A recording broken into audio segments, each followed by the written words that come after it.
একদম মেম্বার বাড়ছে, এখন প্রধান সবকিছু করছে। মেম্বারে একবার নামার ক্ষমতা হচ্ছে না। এই সাহেব তুই নামতে পারছিস না?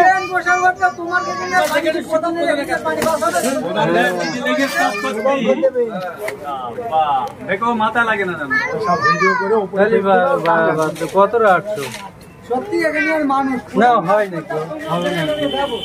আমার জামা আমি নিজে কাজ করেছি এই কারণে, বর্তমানে আমাদের চাষি এরিয়া, এখানে মজুরি পাওয়া এখন খুব কষ্ট। পাট ধোয়ার কাজ চলছে, ধান রোয়ার কাজ চলছে। তো সেক্ষেত্রে তাদের অপেক্ষা না করে আমি নিজেই পঞ্চায়েতের ভিসিটি নিয়ে এই কাজটা করেছি, যাতে এলাকাবাসী ভালো থাকে, সুস্থ থাকে।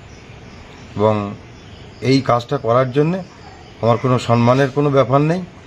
আমার খুব ভালো লাগে মানুষের কাজ করতে, কারণ মমতা বন্দ্যোপাধ্যায় শিখিয়েছেন, মমতা বন্দ্যোপাধ্যায় দায়িত্ব দিয়েছেন মানুষের কাজ করার জন্য। মানুষের কাজ করতে পেরেছি, ভালো লেগেছে আমার।